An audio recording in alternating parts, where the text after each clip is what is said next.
dia a todos os presentes, bom dia também aos nossos espectadores que nos acompanham pela internet, através do webalvivo.com.br/simpósio NCPI. Nós estamos então de volta para mais um dia cheio de atividades. É o segundo dia do terceiro Simpósio Internacional de Desenvolvimento da Primeira Infância. E hoje, com certeza, será um dia cheio de trocas, de experiências e, claro, de muito aprendizado. O dia será muito intenso, porém, sem dúvida nenhuma, nós temos a certeza de que sairemos do terceiro simpósio com novas perspectivas. Antes de entrarmos a fundo dos temas, gostaríamos de dar alguns avisos importantes, como sempre. Como alguns de nossos palestrantes são estrangeiros, nós temos fones de tradução simultânea disponíveis na entrada da sala. Ao final de cada palestra, como de costume, teremos momentos de perguntas e respostas. Então, os senhores já têm essa ficha que está na mesa. Os senhores podem preencher, que as nossas recepcionistas irão até os senhores para retirá-las. Pedimos ainda a gentileza de responder à nossa avaliação, que se encontra no caderno. A opinião de cada um é muito importante para que o nosso simpósio evolua cada vez mais. Portanto, não se esqueçam de entregar ao final do dia esse questionário preenchido no balcão de credenciamento e retirar, então, uma lembrança do nosso evento. Bom, vamos lá. A primeira palestra de hoje, cujo material de apoio já está em cima das mesas, abordará o tema Avaliação de Inovações Sociais. Para tanto, gostaria de chamar agora a doutora Beverly Parsons, diretora executiva do Insights.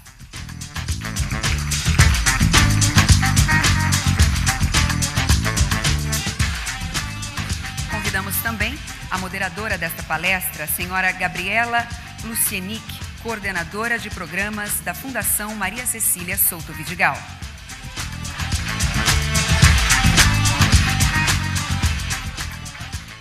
Com a palavra, a senhora Gabriela Plusienic. Bom dia a todos. Espero que vocês tenham tido uma ótima noite, que tenham conseguido descansar bastante, porque o dia de hoje vai ser bem produtivo. Bom, ontem nós tratamos de duas grandes temáticas do simpósio, escala e inovação no âmbito de problemas sociais complexos. Pudemos perceber como essas temáticas se interrelacionam, especialmente quando se busca a garantia da qualidade dos processos e dos resultados. E hoje nós vamos entrar na terceira temática do simpósio, que é a avaliação. A avaliação foi mencionada em todas as mesas de ontem, e não é por acaso. A busca por processos qualificados de escala e inovação passa necessariamente por um bom desenho avaliativo. E quando enfrentamos problemas sociais complexos, a avaliação pode ser uma ferramenta poderosa de diálogo e convergência dos stakeholders e também de aprimoramento dos modelos de mudança.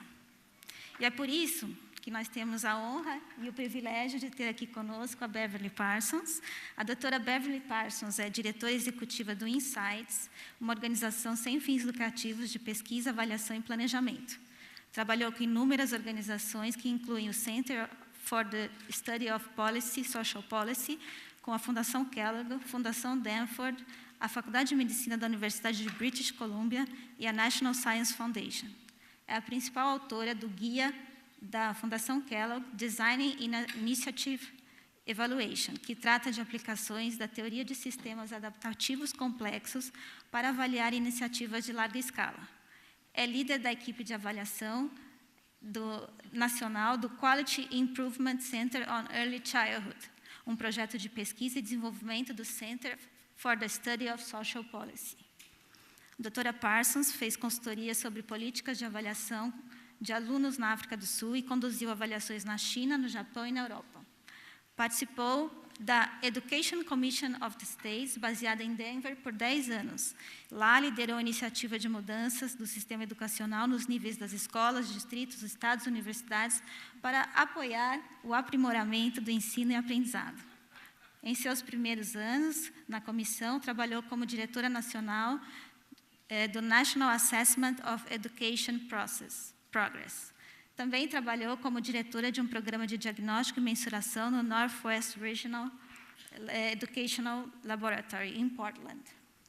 Exerceu suas funções na Pine Ridge Reservation, Dakota do Sul. Doutora Parsons tem mestrado e PhD em Pesquisa e Avaliação Educacional pela Universidade de Colorado e é graduada em Tecnologia Médica na Universidade de Wisconsin.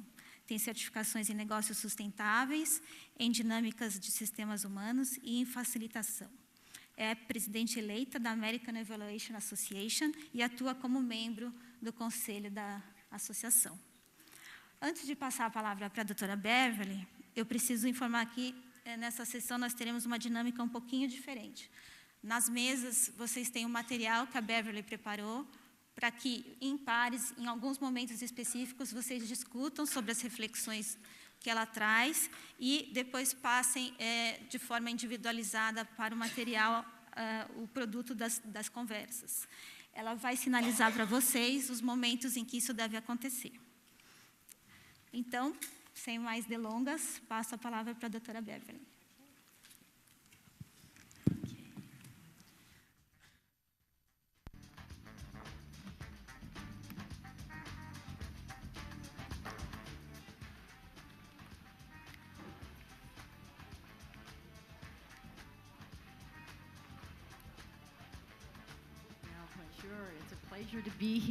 É um grande prazer estar aqui na sua cidade tão bela, nesse país tão lindo, e é um grande privilégio poder falar a vocês hoje a respeito de avaliação.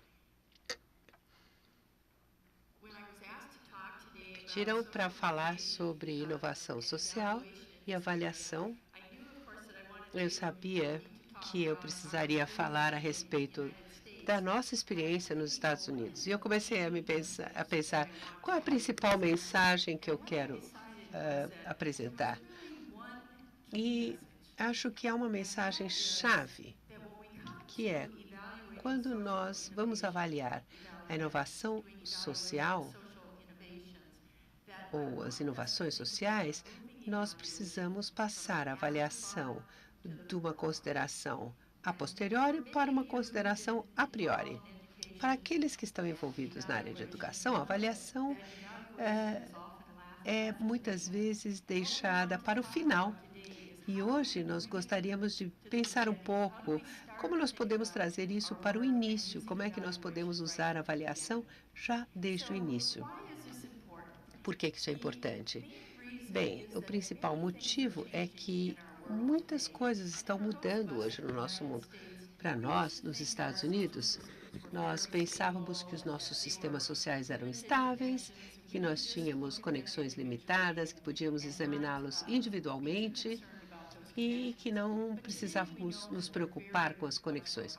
Hoje em dia, nós sabemos que eles são muito mais complexos. Ontem nós falamos sobre isso muito. Complexidade, interconexão entre todos os sistemas que nós temos hoje, assim por diante. Então, nós, como resultado, também mudamos a forma de pensar as inovações. Quando nós tínhamos aqueles sistemas mais estáveis, ou que pareciam mais estáveis, nós examinávamos programas e políticas individualmente. Existem ainda lugares onde isso é útil, quer dizer, não é que nós não vamos mais fazer isso, mas nós temos de pensar também no fato de que nós temos muito mais intervenções complexas que precisam ser levadas em consideração. O nosso foco hoje é como olhar para esses programas multifacetados que se sobrepõem e são dinâmicos nas várias atividades.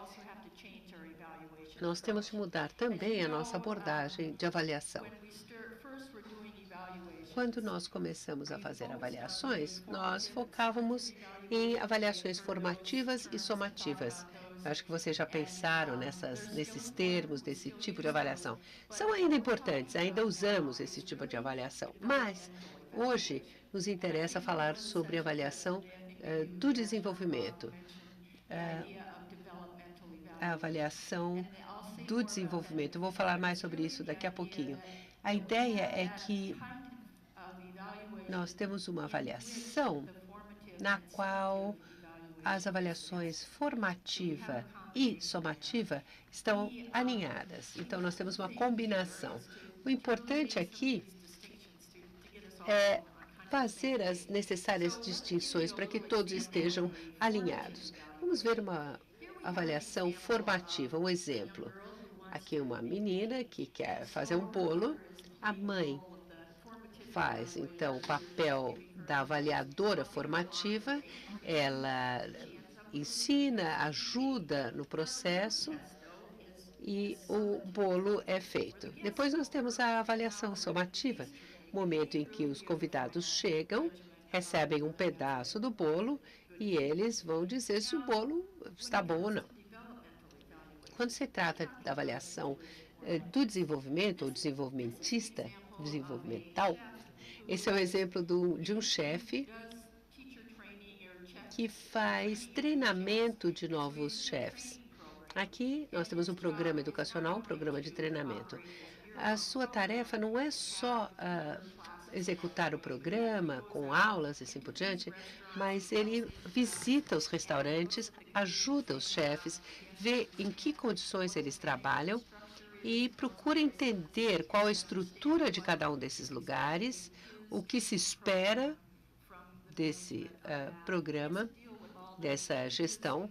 Ou seja, ele tem de lidar com todas as mudanças, tudo o que pode acontecer. Por exemplo, pode haver uma grande tempestade, os alimentos não chegam ao restaurante e os chefes têm de adaptar essas condições e reconhecer a complexidade que está envolvida em tudo isso.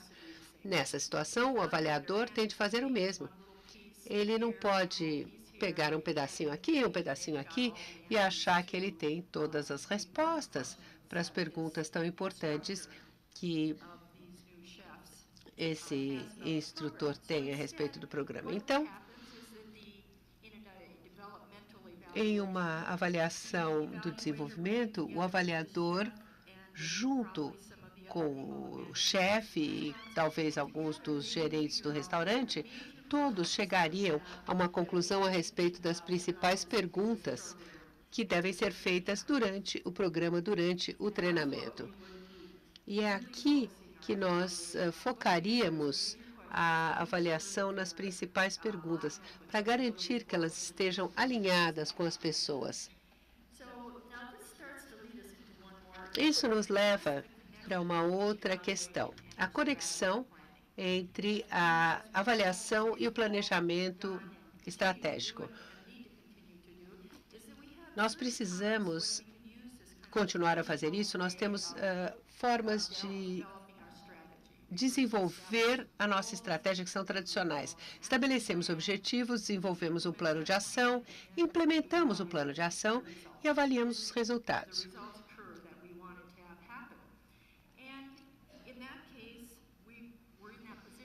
Então, nós estamos em uma posição em que a avaliação vem no final, é um pensamento a posteriori. Então, quando nós lidamos com situações complexas, não só a avaliação muda, mas a estratégia muda. Nós precisamos reposicionar a estratégia junto com a avaliação.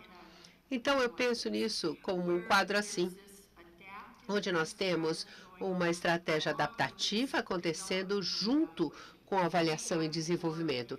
É um fluxo que se realimenta, que vai para frente e para trás e que leva a esse benefício social geral. Esse é o tipo de orientação que nós queremos hoje. Então, como chegar a um ponto em que nós possamos ter uma avaliação dinâmica em desenvolvimento que realmente faça diferença para nós? Então, eu gostaria de ver como nós podemos fazer um quadro, um arcabouço simples para a nossa avaliação, que nos permita ver todos os aspectos que potencialmente teriam de ser considerados na avaliação. Então, vamos falar sobre o desenvolvimento de um quadro, de uma estrutura de avaliação. Eu sei que muitos de vocês têm perguntas a respeito das formas específicas de medir o que acontece com a criança, o que acontece com os professores à medida que eles aprendem alguma coisa nova, como nós medimos isso. Mas antes, vamos pensar nesse arcabouço mais amplo, onde nós podemos colocar as questões no contexto que nos interessa, no contexto mais amplo. Em primeiro lugar, eu gostaria de explicar os 4 passos sobre os quais vamos falar. O primeiro caso é articular as mudanças sociais fundamentais. Quais são elas? Depois, identificar os pontos de influência sistêmica. E esse é um dos meus tópicos favoritos. Como nós entramos no sistema para buscar os pontos de intervenção que vão fazer a diferença. Terceiro, seria como tecer essa estratégia e avaliação com as mudanças sociais da avaliação que acontecem. E, finalmente, os indicadores desse benefício social. Na mesa de vocês, vocês vão encontrar algumas folhas. Peguem uma, por favor, para que vocês acompanhem à medida que nós vamos abordando esses aspectos. Então, na segunda página, tem uma estrutura. A primeira página é o resumo do que nós vamos falar hoje. Na segunda página, vocês têm essa estrutura, esse quadro. E hoje o que nós vamos fazer é preencher isso, ver como isso pode ser usado para criar a sua estrutura. Está na segunda página. Acharam?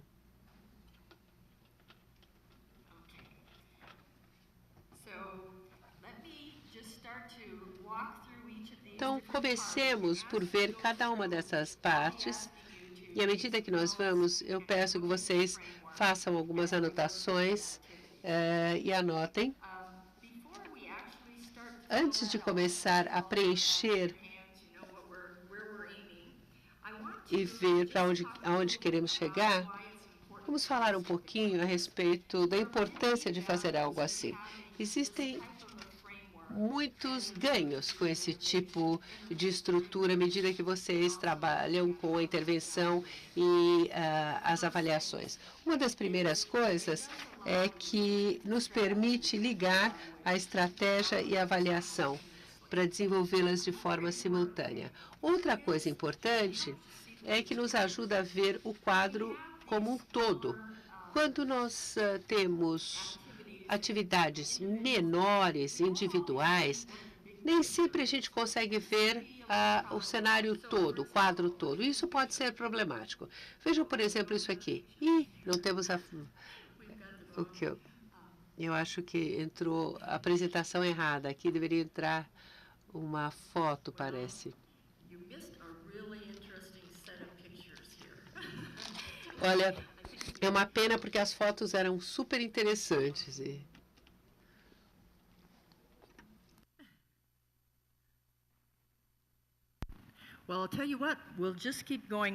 Não tem problema, a gente continua e depois, em algum momento, a gente acha essas fotos e mostra para vocês. Quem sabe hoje à tarde, quando nós tivermos o nosso painel. Mas vocês vão gostar, é bem interessante. Então, essas fotos, essas imagens, nos permitem ver que, se nós olharmos apenas partes, nós não conseguimos ver o todo. Essa é a mensagem. Outro valor importante dessa estrutura, desse quadro, é que nos permite mapear as ações entre parceiros. Para a maior parte dessas intervenções sociais, nós temos muitos parceiros envolvidos. É importante, portanto, fazer com que eles percebam como tudo isso se ajusta. Outra coisa importante é ser transparente com o que fazemos, para que todos saibam o que os outros estão fazendo e como tudo se encaixa. Finalmente, nós podemos, com isso, mapear o progresso ao longo do tempo.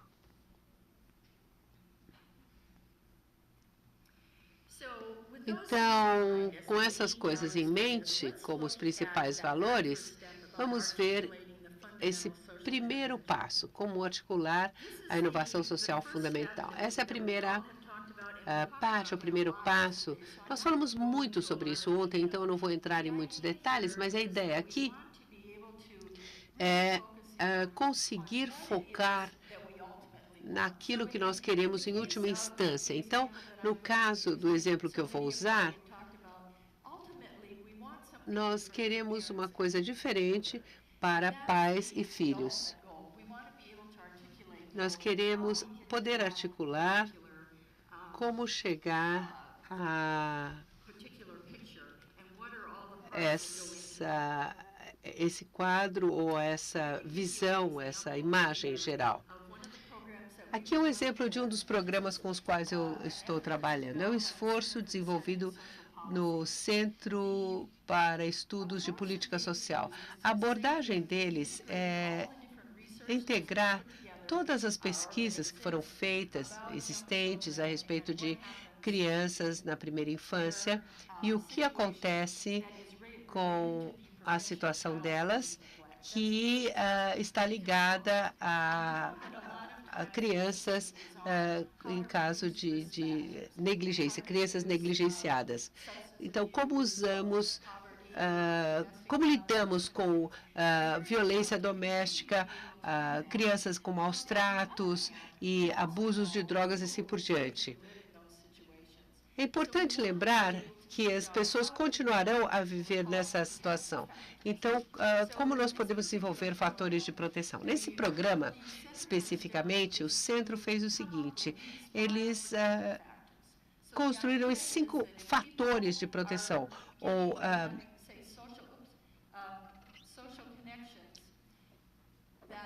então, por exemplo, as conexões sociais. Esse é um aspecto muito importante.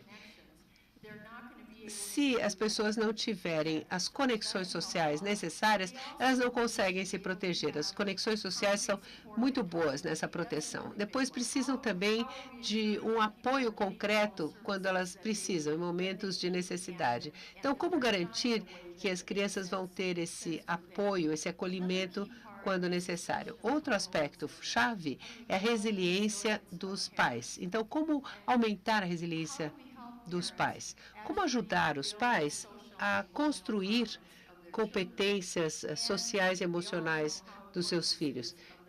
E nós sabemos também a importância do conhecimento do criar de crianças no desenvolvimento dos filhos. Então, esse quadro é referido como famílias de reforço. Então, nós precisamos tudo isso para essa abordagem. Eu não vou falar a respeito de uma intervenção apenas, mas onde a sua intervenção estiver, pense a respeito de tudo isso. Pense a respeito das conexões e veja como esse conhecimento dessa criação de filhos pode apoiar, e quando eles têm isso, como isso pode ajudar as competências sociais e emocionais das crianças. Ou seja, todas essas partes se ajustam nesse todo. E é isso que a gente chama de famílias de reforço na sua inovação social. Então, não é exatamente dizer a vocês o que fazer, mas é que vocês têm um arcabouço amplo e, dentro disso, há uma opção para várias intervenções que podem acontecer. A intervenção que temos, eu tinha mais outras fotos e eu tenho outras versões desse slide também, que falam das intervenções que estão sendo, na verdade, realizadas para fortalecer as famílias em 4 projetos de pesquisa diferentes. Em um deles tem um grupo de mulheres que estão envolvidas em programas de tratamento de uso de drogas, mulheres gestantes. Tem um outro no Oregon, que é um programa comunitário. São feitas visitas às casas e são realizadas atividades comunitárias também. E outras atividades na vizinhança. Então, eles estão procurando fazer várias coisas ao mesmo tempo. Tem um outro programa em Boston, no Centro Médico de Boston, onde existe um especialista em famílias que trabalha com os pediatras e prepara as famílias para, na verdade, irem à consulta com os pediatras, para saberem que perguntas fazer, e também facilitam o acesso ao serviço social, assistência social para essas populações. Trabalham fortemente nessa área. Existe outro na Carolina do Sul, onde trabalham com os pais cujos filhos têm deficiências. Ou seja, existem vários serviços que estão sendo oferecidos e é preciso alinhá-los. Então, existem essas intervenções que eu queria comentar com vocês, e esse é o primeiro passo que o grupo de fortalecimento familiar deu.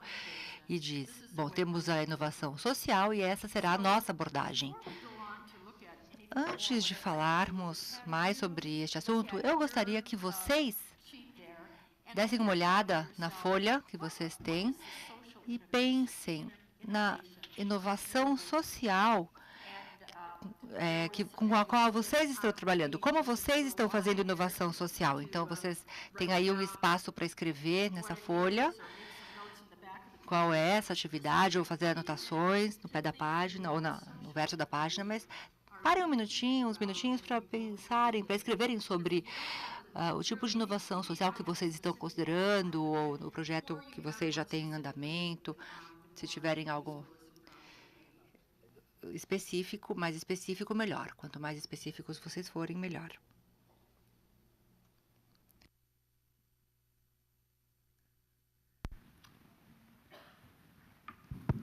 How many minutes?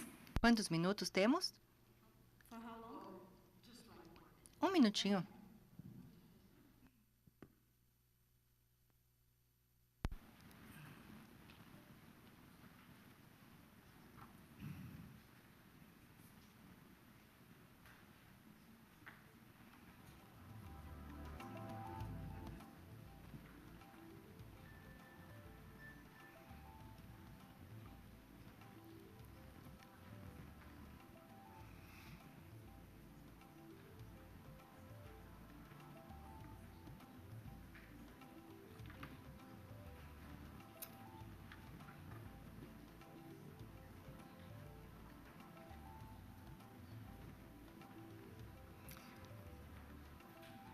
Okay, do you all have Muito bem.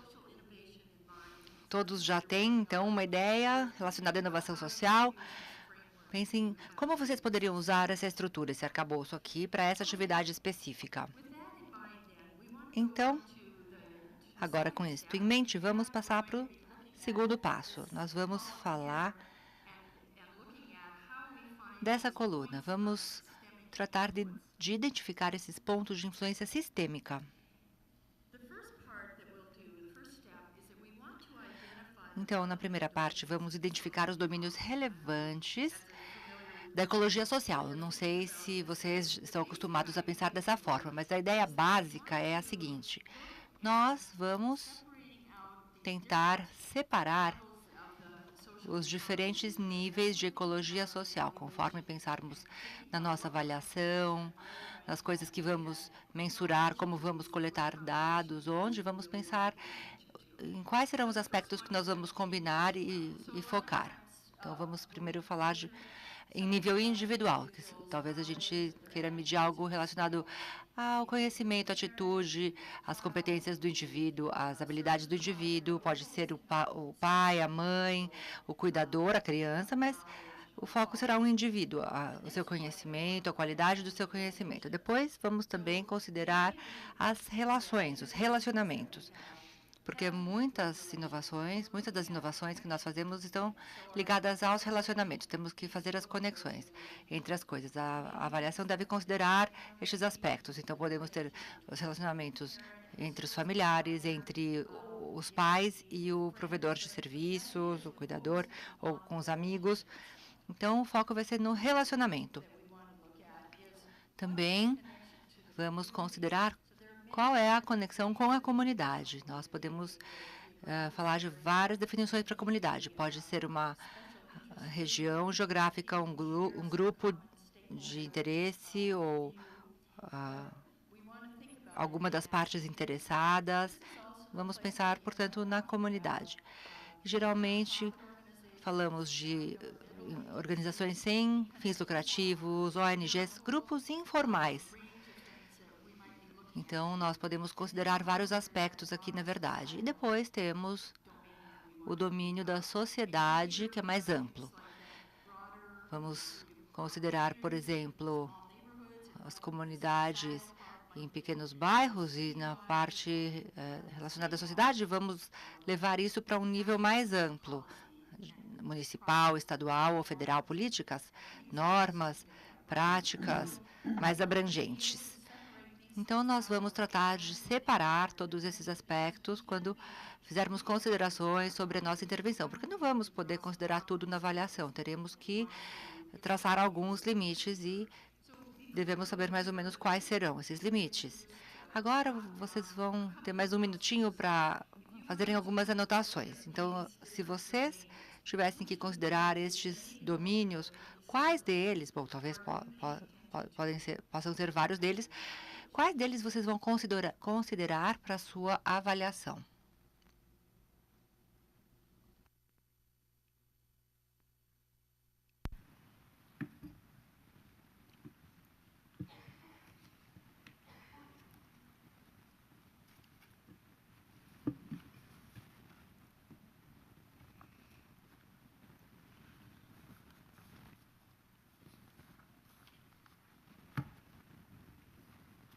Okay, do you have a few of those? Tudo bem?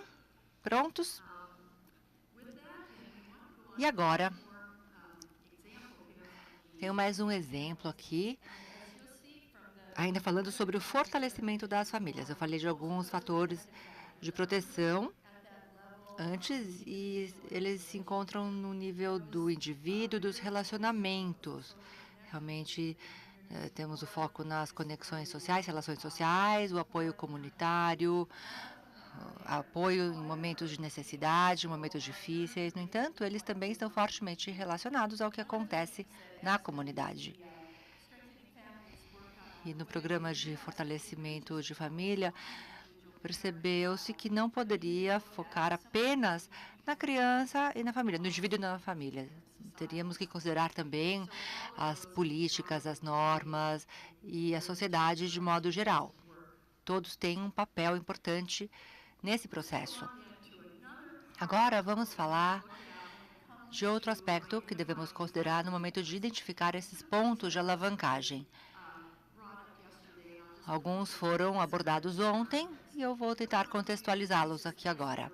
Então, vou usar o diagrama do iceberg para nós pensarmos sobre isso, para realmente pensarmos o que é que nós queremos focar na avaliação.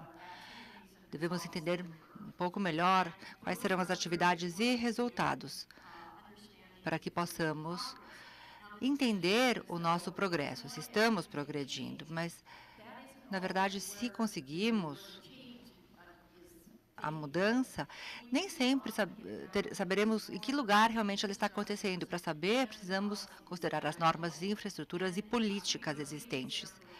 Ontem ouvimos vários exemplos disso, das normas que precisam mudar, das estruturas nas nossas organizações, como as organizações se relacionam. Entre elas, falamos de segmentação, de governança. Então, são as mudanças estruturais que serão as mais importantes. Devemos realmente olhar com maior atenção para elas. Nas nossas atividades, se analisarmos profundamente alguns resultados, devemos considerar também as políticas e a infraestrutura para encontrarmos os pontos de alavancagem dessa mudança social. E devemos falar também dos paradigmas que estão mais abaixo ainda. Quais são as opiniões das pessoas, o que as pessoas pensam sobre estes aspectos. No programa de fortalecimento familiar, eles identificaram os seguintes aspectos. Alguns provedores de serviços focavam muito nos déficits. Tinham realmente uma orientação mais forte nos déficits. E nós queremos focar nos pontos fortes, nos ativos. Queremos, claro, ter os fatores de proteção já bem implementados. Estamos falando de um paradigma mais profundo. Isso deve ficar mais claro para todos. Então, nós avaliamos, durante as avaliações, nos 4 lugares que eu mencionei, no nosso estudo, nós, na verdade, tratamos de identificar padrões entre os locais, padrões no tempo, para entendermos as diferenças normativas, de infraestrutura, como elas afetavam as atividades e resultados do programa. Isso também é muito importante na avaliação. Como vamos estabelecer o desenho e as mensurações para identificarmos padrões ao longo do tempo. Para isso, em alguns casos, precisaremos de dados quantitativos, em outros, de estudos de caso. O que nós também percebemos neste trabalho é algo que é muito comum. Começamos a perceber alguns princípios subjacentes na forma como as coisas são feitas, como as pessoas trabalham. Isso está muito relacionado ao que o Richard disse ontem, quando ele falou de implementação e da abordagem. Nesta avaliação, da qual estou falando, a qual estou fazendo referência, nós consideramos esses fatores de proteção em todas as intervenções. Então, tinha um tema comum na forma como criavam e mantinham as relações respeitosas. E esse grupo de fortalecimento familiar não havia percebido a importância disso até o estudo ser implementado. Mas percebemos ao longo do tempo que ao desenvolver essas relações de respeito, que desenvolver essas relações seria muito importante. Também estavam considerando as disparidades, os privilégios, e havia uma grande flexibilidade nas intervenções, uma variabilidade, ou seja, esses foram os resultados que nós fomos encontrando nessa avaliação mais profunda do sistema. Um outro aspecto da avaliação que devemos considerar é como é que nós vamos analisar esse iceberg no seu eixo vertical, para ver as coisas que estão acontecendo, como elas estão ligadas a um paradigma subjacente, para também considerarmos o que poderia ser. O que é importante é não falarmos apenas do que está acontecendo, mas é começar a partir deste novo paradigma, destes novos fatores de proteção. Então, bem, se quisermos atingir estes resultados aqui em cima, como é que nós vamos mudar as coisas no centro do sistema? Como vamos fazer isso? Na avaliação vamos falar do que é, do que poderia ser, vamos falar com diferentes partes interessadas sobre todas essas possibilidades e vamos coletar informações que poderão ser fornecidas para as pessoas envolvidas no programa.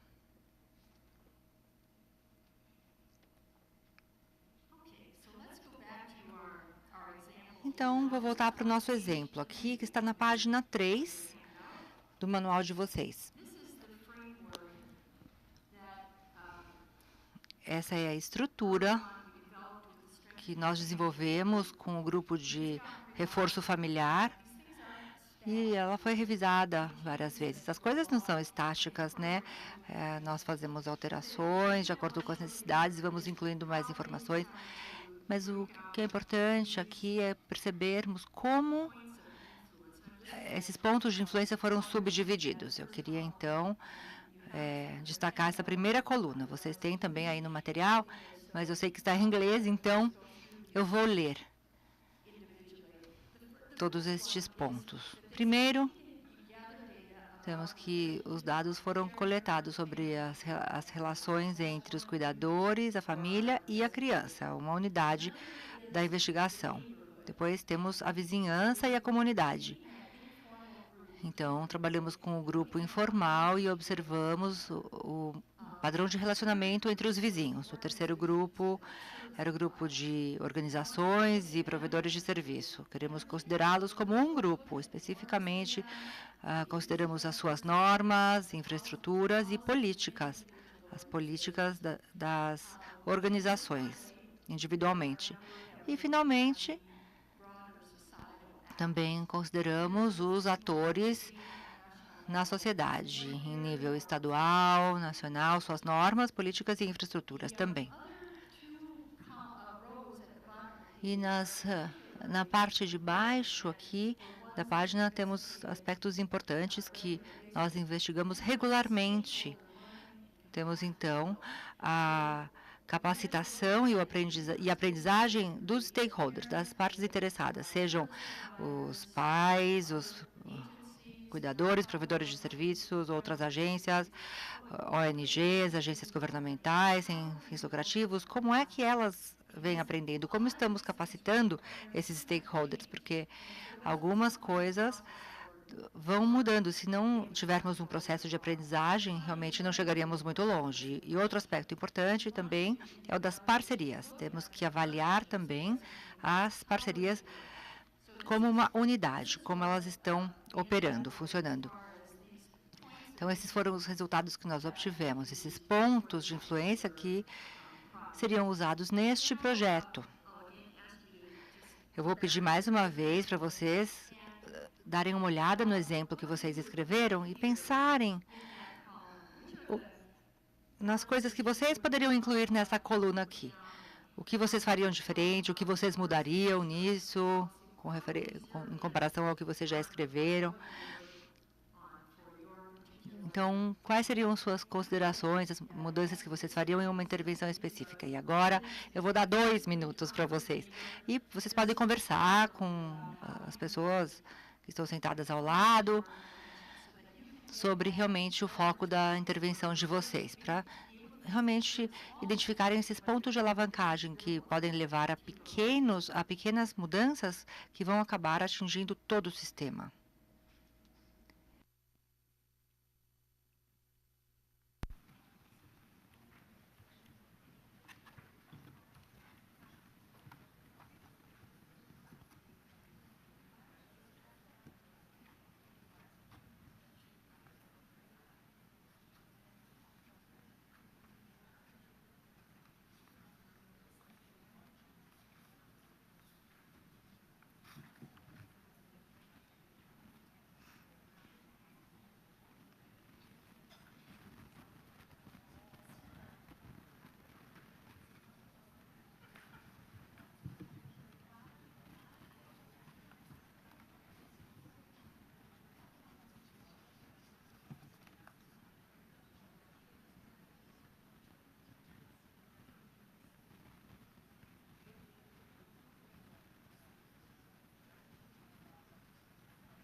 So now I don't know.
Okay, I'll just give you another few seconds to end your conversation. Então, daqui a uns minutinhos a gente retoma, tá? Mas vocês têm mais 1 minutinho para concluir.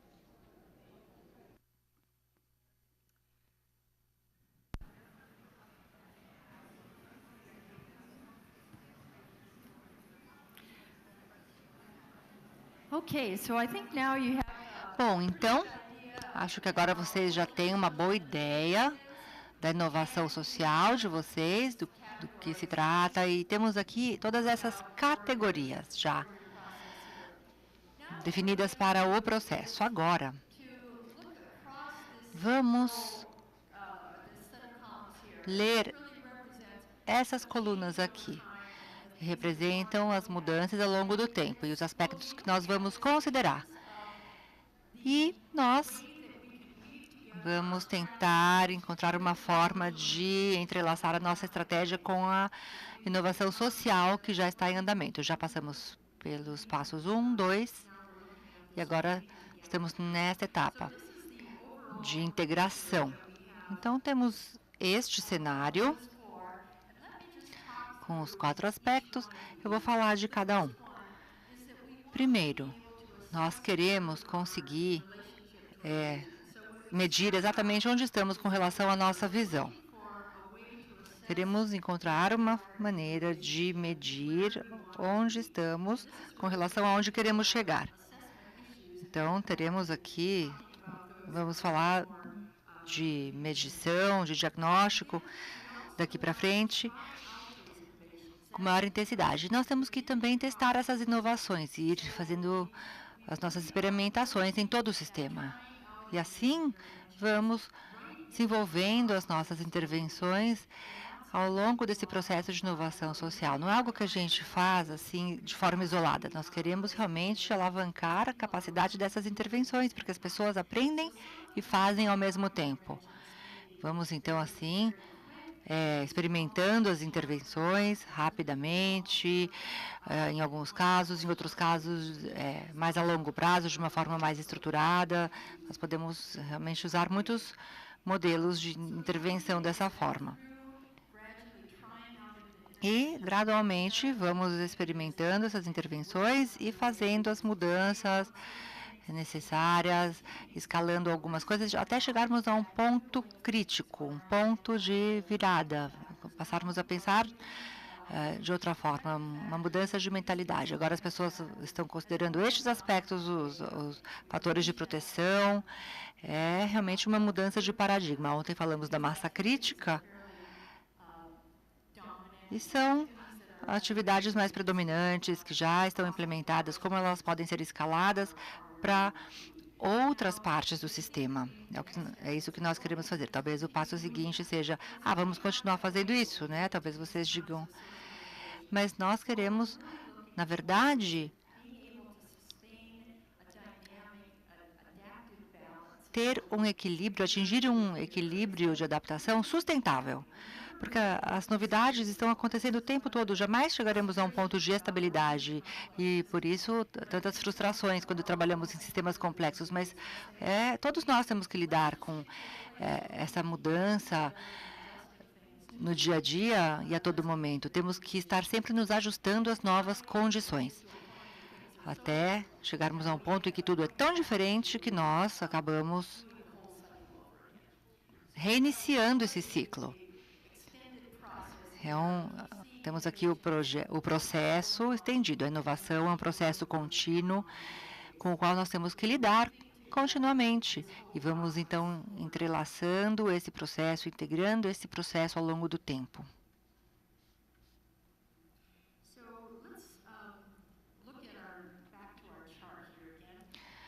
Vamos usar novamente este gráfico e se pararmos para pensar um pouco sobre as formas através das quais nós começamos a avaliar essas atividades nestes domínios.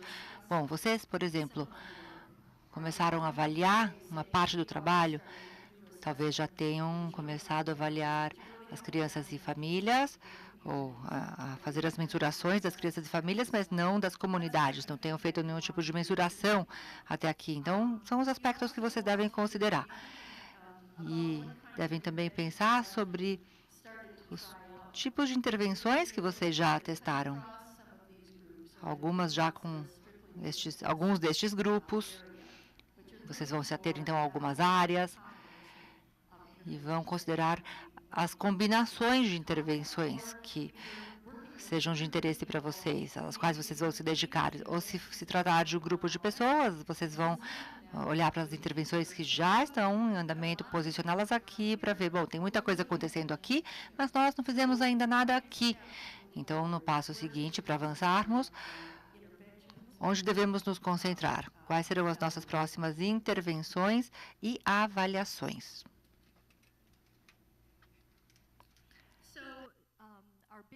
Então, o nosso aspecto básico aqui, o nosso quadro básico, é chegar ao ponto em que nós possamos colocar essas caixinhas aqui preenchidas, porque é isso que vai nos dar a base para a nossa avaliação.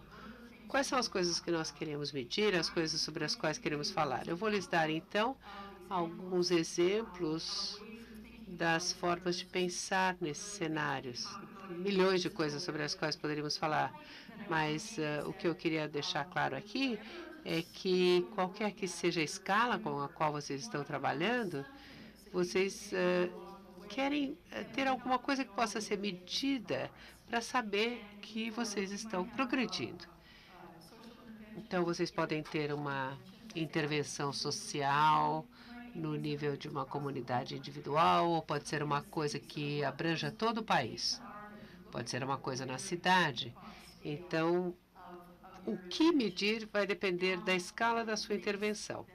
Uma das coisas que é fundamental para tudo isso é que sempre há algo que tem a ver com as pessoas trabalhando juntas.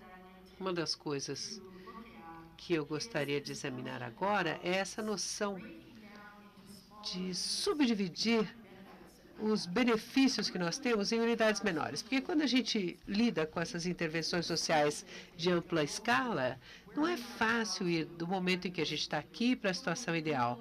Nós temos pequenos passos incrementais no caminho. Então, é interessante subdividir.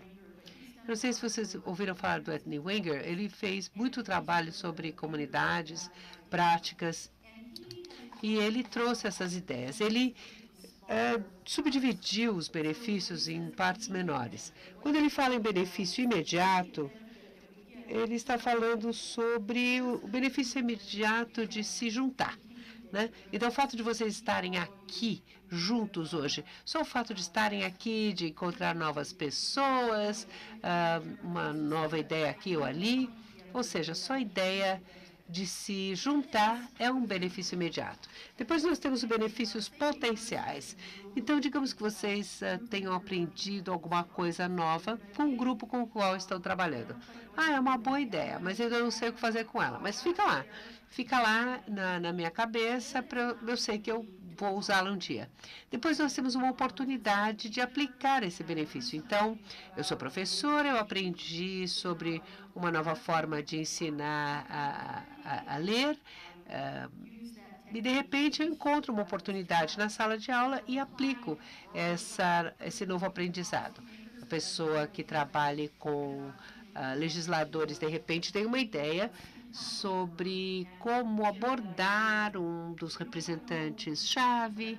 Você ainda não sabe o que vai acontecer, mas pelo menos você aplicou a ideia. Depois nós temos o benefício realizado. Será que aquela criança com a qual eu usei a nova técnica aprendeu a ler? Será que ela agiu sobre isso? Ou o legislador que eu abordei fez alguma coisa? Depois tem um quinto, que eu acho que é muito importante quando a gente fala de inovação social, que é o reenquadrar, repensar o benefício. Então, a gente não repete exatamente o mesmo ciclo. À medida que a gente ganha mais conhecimento, nós começamos a reformular a forma de pensar. E essa é uma parte chave da ideia. Isso vai nos levar para esse ponto-chave que vai criar a massa crítica e nos ensinar como fazer as coisas. Então, tudo isso deve estar na nossa mente quando nós vamos medir as intervenções. Voltando para o nosso exemplo, o terceiro folheto que vocês têm. Aqui eu gostaria de pegar um desses papéis e examinar como as pessoas passaram de uma avaliação base para a tentativa de intervenções. Então, aqui eles colocaram os tipos de coisas que eles examinariam. Então, vamos ver essa primeira linha aqui. Nesse exemplo das famílias de reforço, em primeiro lugar, eles querem avaliar se as famílias estão percebendo e se elas usam essas dinâmicas. O que eles fizeram, então, foi juntar ou fazer uma avaliação dos fatores de proteção. E algumas das perguntas que eles fizeram para saber se as pessoas estavam cientes desses fatores de proteção e se eles os usavam. Então, nós temos uma dinâmica organizadora e adaptativa. Eles querem perceber se os pais conseguem oferecer uma estrutura organizadora e se, ao mesmo tempo, eles conseguem ser flexíveis e adaptar, e saber quando organizar e quando adaptar. Então, eles fizeram algumas avaliações para medir exatamente isso. Depois, a tentativa de usar as intervenções. Aqui eles queriam saber se as famílias estão usando os fatores de proteção e determinar as mudanças nos relacionamentos e nos limites da vida diária das famílias. As famílias teriam de aprender, então, a se autoavaliar. Isso seria muito bom para nós, se as famílias conseguissem avaliar esses fatores de proteção. Na última parte aqui, eles veem que estão num ponto crítico, um ponto de virada. Quando um número suficiente de famílias estiver usando habitualmente e construindo fatores de proteção no seu dia a dia. Então, eles querem que esses benefícios sejam realizados nessas famílias. Então, é isso que nós vamos buscar para ver se nós chegamos a esse ponto de virada. Depois, um equilíbrio sustentável adaptativo. Nessa situação, os cuidadores e os membros da família, se eles têm habilidade, estão usando os fatores de proteção. Então, é isso que nós vamos buscar para ver se os cuidadores estão conectados, se eles estão conseguindo usar esses fatores de proteção. Aqui nós sentimos que já temos uma certa estabilidade, mas as coisas continuam mudando. Então, nós queremos continuar a medir, queremos ter medidas constantes para continuar a medir e garantir que o nível de maus tratos da criança estão sendo monitorados e não estejam aumentando.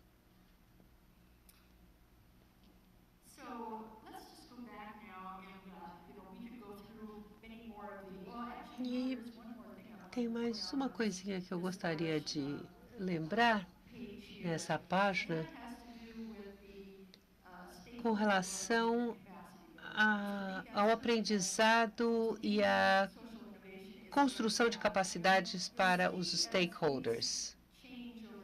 Nós vemos que essas mudanças ao longo do tempo, aqui o que acontece é que no início é apenas o que o indivíduo sabe e aprende. Aqui nós temos a comunidade. Então, as pessoas têm de ter formas de continuar a aprender, porque as coisas continuam a mudar. Nós precisamos desse aprendizado entre os pares. Esse tipo de prática precisa ser sedimentada. E a mesma coisa acontece com as redes e parcerias.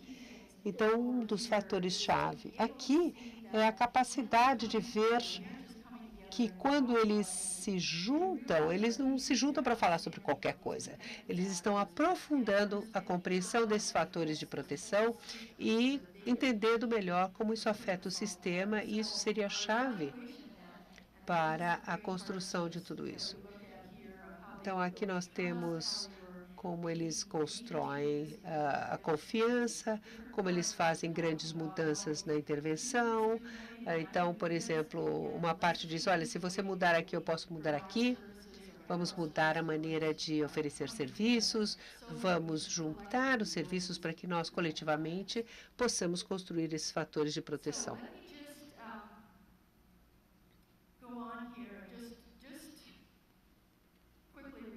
Rapidamente, vamos rever. Então, nós tínhamos 4 passos para a construção dessa estrutura. Vamos voltar ao valor geral. Mais uma coisinha com relação ao processo. Isso aqui não é uma coisa que a gente sente no escritório e escreva um dia. Não. O importante aqui é ter uma equipe de liderança para avaliação da inovação, os avaliadores e alguns outros stakeholders. Vai depender de cada situação, mas o importante é que as pessoas se juntem em um grupo e levantem quais são os pontos de influência, qual é o papel, quais são os estágios, como é que é o progresso, como o progresso deve se configurar. Então, é importante fazer o preenchimento dessas caixinhas. Isso, em geral, é feito por um grupo menor que depois reporta isso para o grupo grande. Uma das coisas importantes a respeito dessa estrutura é que quando a gente faz, no começo, a gente quer ter oportunidade de continuar a rever e adaptar. Uma das coisas que nós fizemos foi pegar essa estrutura geral, esse arcabouço, e usá-lo como exercício de mapeamento. Então, esse aqui que está na segunda página de vocês, nós pegamos um desses e fizemos um grande pôster na parede, um grande gráfico na parede, e pedimos a grupos de stakeholders, com as informações que nós tínhamos, das avaliações e as informações todas. Então, eles olhavam para isso, examinavam os seus próprios conhecimentos do que estava acontecendo, e aí a gente pegou o post-it e pediu para que eles identificassem onde eles estavam. Colocamos isso na parede para ver o progresso. E, em conjunto, eles decidiam a respeito de como dar o próximo passo. E eles tinham aí uma visão clara de como o progresso estava se configurando. Rapidamente, vamos rever, então, o valor de tudo isso. Nós podemos alinhar as nossas estratégias de avaliação, conseguimos ver o quadro todo, conseguimos mapear as ações entre parceiros. Então, eu dei a vocês um exemplo de como fazer isso.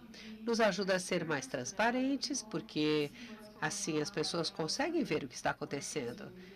Tem um caso em que nós fizemos esse mapeamento que eu contei. As pessoas tinham na parede a visão clara do que acontecia. E todos podiam ver, as pessoas dos escritórios poderiam comentar. Na verdade, era até assunto para grandes conversas e diálogos. E a gente consegue também mapear o progresso ao longo do tempo. E existem mudanças sutis, a gente acaba não pensando nelas, né? Então, uma coisa que a gente fazia no ano, é bom comparar com o ano seguinte. Esse é mais um benefício desse tipo de arcabouço que a gente cria. Então, o ponto geral que eu gostaria de deixar claro com essa apresentação é que se nós começarmos a pensar em embutir a avaliação no nosso processo, uma coisa que seja a avaliação como algo pensado antes e não depois, e nós podemos medir o progresso ao longo do tempo, juntos, como grupo. Eu sei que pode ser uma coisa meio avassaladora pensar em tudo que se pode fazer. E uma das coisas importantes também é conseguir se concentrar em algumas coisas apenas e dizer, não, nós precisamos delimitar o nosso trabalho. Vamos fazer só isso, vamos pedir isso, e isso vai nos ajudar a fazer a mudança mais geral. Mas eu deixo aqui vocês um dos meus modelos favoritos. Os grandes sonhos não têm medo do tempo. Então, quando nós sonhamos a respeito de onde queremos chegar com as nossas inovações sociais, a gente nos preocupa com o tempo. Então, os grandes sonhos não têm medo do tempo. A gente continua e continua trabalhando em direção aos grandes sonhos. Agora, nós temos aí uma sessão de perguntas, que é o que a gente chama em inglês de Q&A, porque é perguntas e respostas, né? Então, eu vou abrir para perguntas e aqui vocês têm o meu e-mail. Se vocês quiserem entrar em contato, eu teria o maior prazer em conversar com vocês.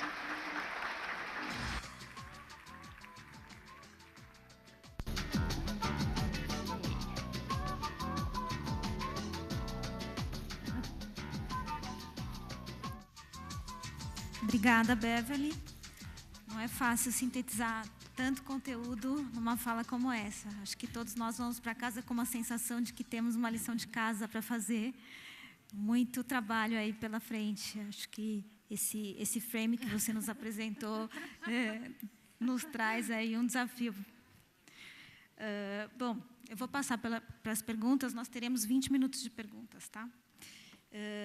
Então, uma primeira seria: como mensurar as consequências não intencionais de uma inovação social, consequências positivas e negativas?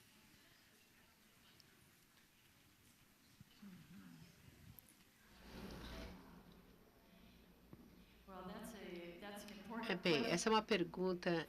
I think you want to take your headsets off.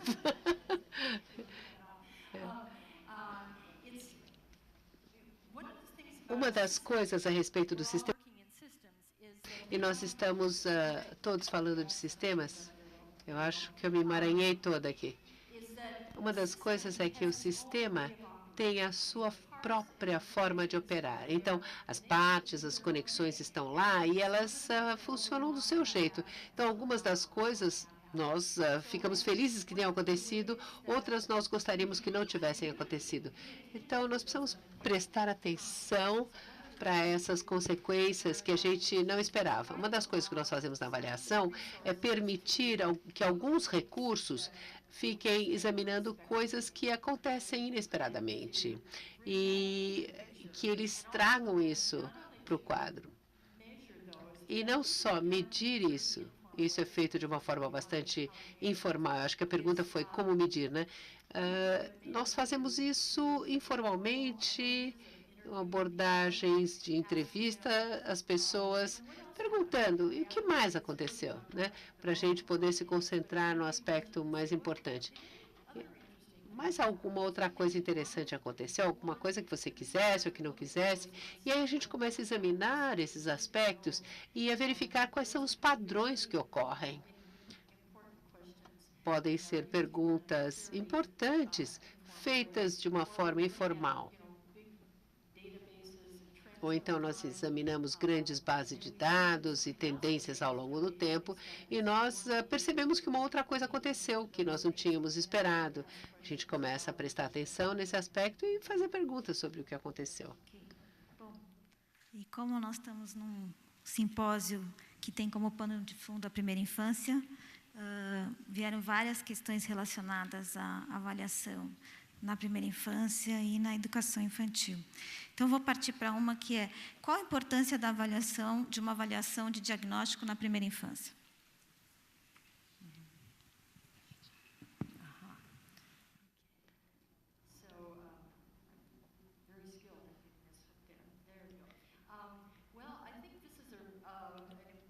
Eu acho que essa pergunta é muito importante. Provavelmente muitas pessoas poderiam responder essa pergunta melhor do que eu, mas eu acho que o diagnóstico tem tantas formas possíveis de fazer isso. Às vezes as pessoas querem ter medidas muito estruturadas e fazer a mesma coisa com todas as crianças, ou eventualmente podem dizer: não, a gente não deveria medir nada. Não deveríamos nos preocupar com isso. Outros vão fazer medidas informais, simplesmente observando as crianças. Eu acho que eu não consigo dar uma resposta única para vocês nessa pergunta. É um tópico que vocês deveriam discutir entre si para ver o que vocês vêm fazendo e examinar as consequências.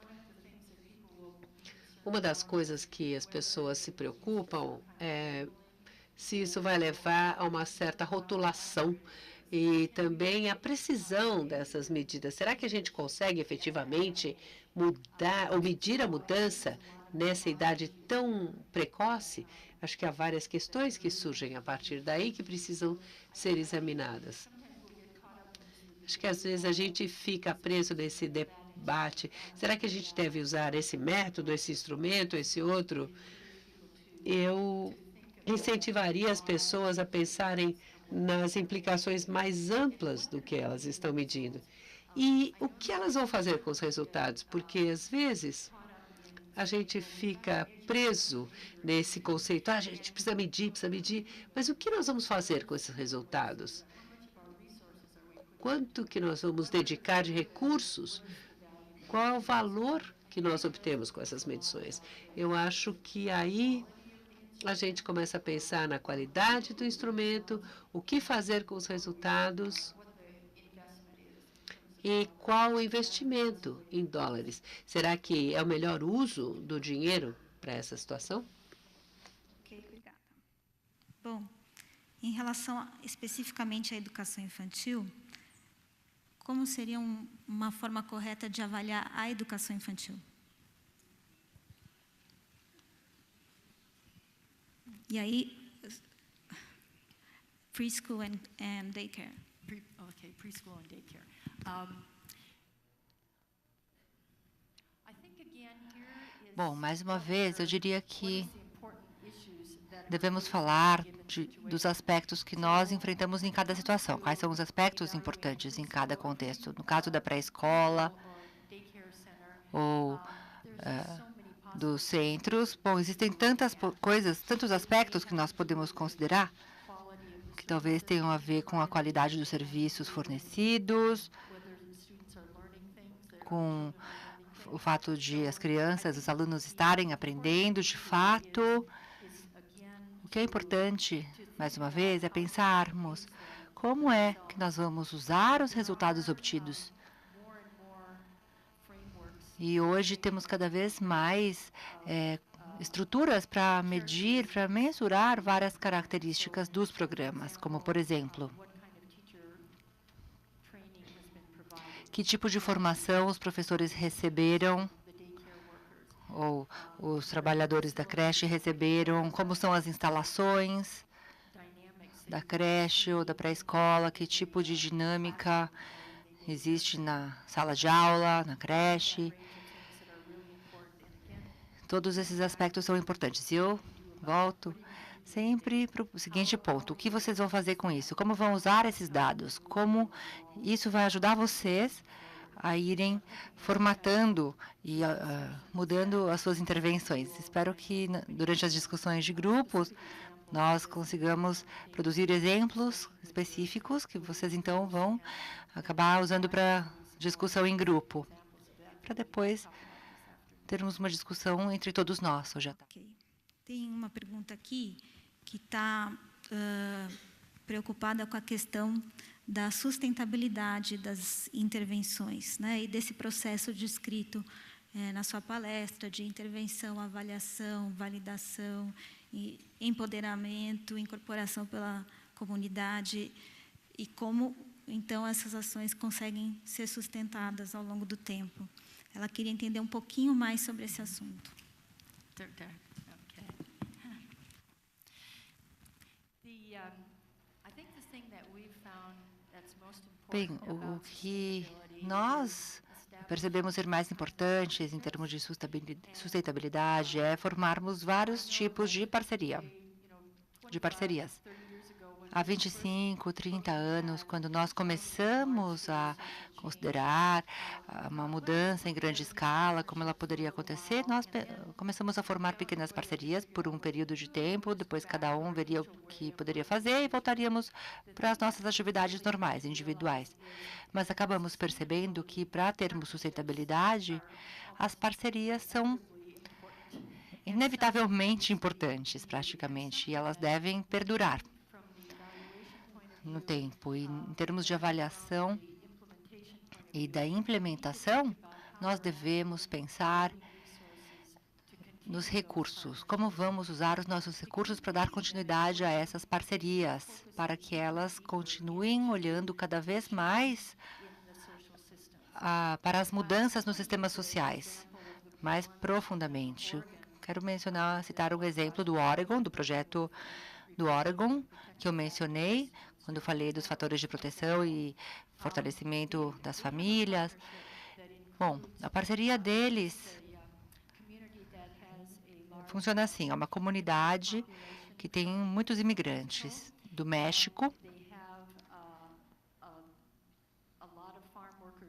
Existem muitos trabalhadores rurais nessa comunidade. Existem também agências que trabalham especificamente com as famílias de imigrantes. Tem as agências de serviços sociais, de assistência social, muitas igrejas também envolvidas e trabalham juntos. É uma parceria que existe já há muito tempo. para realmente falar sobre essa mudança estrutural das agências. Então, antes dessa intervenção, o Mano a Mano não tinha participado dessa ação junto com as outras agências, mas agora, sim, trouxeram a sua voz, apresentando essa perspectiva das famílias imigrantes. E, através disso, vem transformando alguns dos serviços que são oferecidos, e isso vem realmente sensibilizando a todos em torno das questões culturais. Também foram feitas alterações entre os acordos com as agências de serviços. Então, antes, quando tinham contratos com agências privadas para trabalhar, no passado, esses trabalhadores rurais, eles tinham que demonstrar um certo nível de conhecimento. Agora, funciona assim, eles dizem, se nós vamos trabalhar com esse provedor de serviço, fono, por exemplo, fonoaudiologia, você precisa ter formação nestes aspectos. Só vamos fazer um contrato com você se você fizer este curso de capacitação ou tiver feito já. E nós vamos fazer uma entrevista, vamos fazer perguntas específicas sobre estes temas, e assim foram feitas mudanças importantes relacionadas aos serviços oferecidos ao longo do processo, no meio do sistema. E isso envolve as pessoas que trabalham realmente no centro, na parte do meio dos sistemas. Os fornecedores de serviços, seus supervisores, devem realmente entender essa nova forma de operar, essa nova filosofia que nós queremos instituir. Temos exemplos também do Centro Médico de Boston, onde existe um especialista familiar, uma pessoa que tem mestrado em desenvolvimento infantil e trabalha junto com o pediatra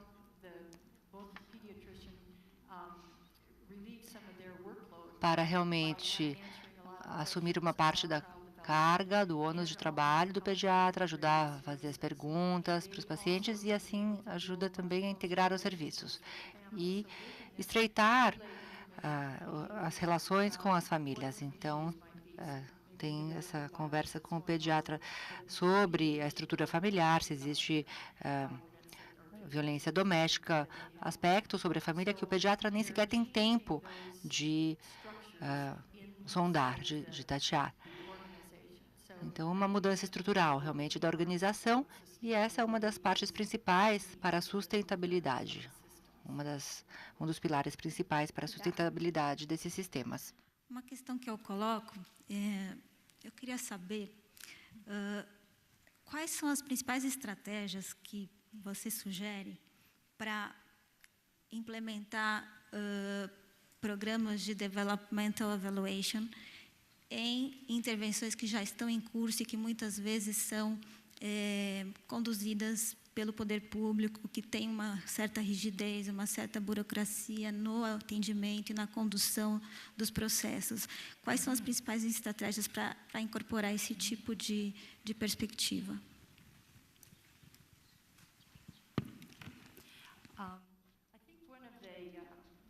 Bom, eu creio que um dos aspectos mais importantes, uma das belezas da avaliação em desenvolvimento é que nós podemos começar em qualquer ponto, no momento onde já estamos. Ou seja, vamos avaliar o que estamos fazendo, os tipos de avaliação que estamos usando e o que está faltando para termos realmente mais inovação social. Depois temos que trabalhar junto com as outras partes interessadas. A avaliação em desenvolvimento precisa realmente incluir todos os stakeholders, eles devem trabalhar junto com os avaliadores para que cheguem à conclusão do tipo de informação que precisam levantar e que tipo de informação não precisam, para poderem focar nos temas mais importantes. E quando o governo também participa do processo, bom, eles têm sim seus programas específicos que eles procuram avaliar, mas quando conseguimos incluir as pessoas com confiança, com respeito, as pessoas começam a fazer ajustes por si próprias. Nós já percebemos isso. e começam a enxergar, a perceber possibilidades de como usar os dados em diversas situações, começam a compartilhar dados, e isso pode ser muito importante.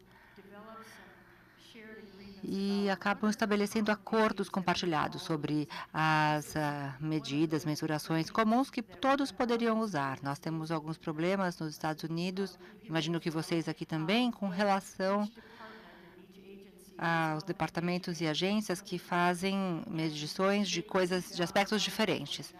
Na verdade, eles poderiam também se ajudar, se trabalharem juntos e se compartilharem informações, dados, suas medições e formarem, por exemplo, um banco de dados conjunto. Podemos considerar esses aspectos quando falamos de avaliação em desenvolvimento. Sim, pode ser um processo demorado, mas existem muitas peças em movimento quando falamos de avaliação em desenvolvimento. Existe, por exemplo, um eixo em que temos que estabelecer os bancos de dados da forma mais eficiente possível para que eles possam ser usados por diversos departamentos.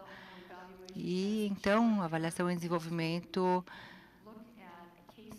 poderá considerar estudos de caso, assuntos específicos de uma região ou outra, mas tudo com maior rapidez. Então, o X da questão é ter vários métodos aplicados por todos ao mesmo tempo. E um grupo de pessoas que estabeleça as prioridades, porque sempre existem tantas opções, tantas decisões que temos que fazer.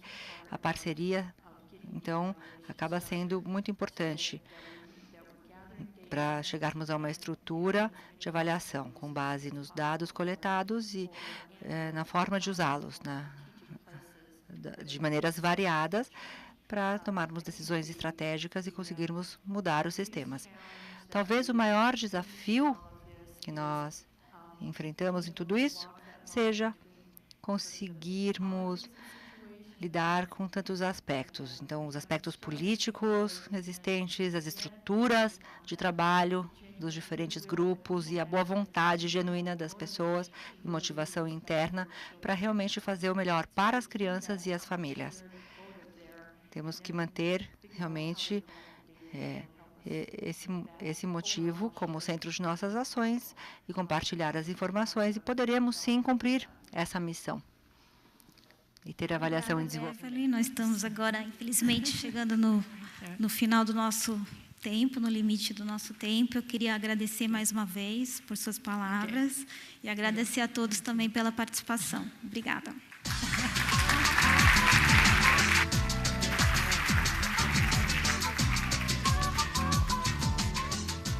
Com os nossos agradecimentos à doutora Beverly e também à senhora Gabriela.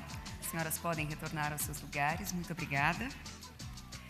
E, enfim, depois de uma palestra tão rica, nós vamos agora para um breve intervalo. Na próxima sessão, nós teremos uma atividade em grupo. E, para essa atividade, nós sugerimos que vocês se sentem em mesas diferentes com pessoas com quem ainda não conversaram.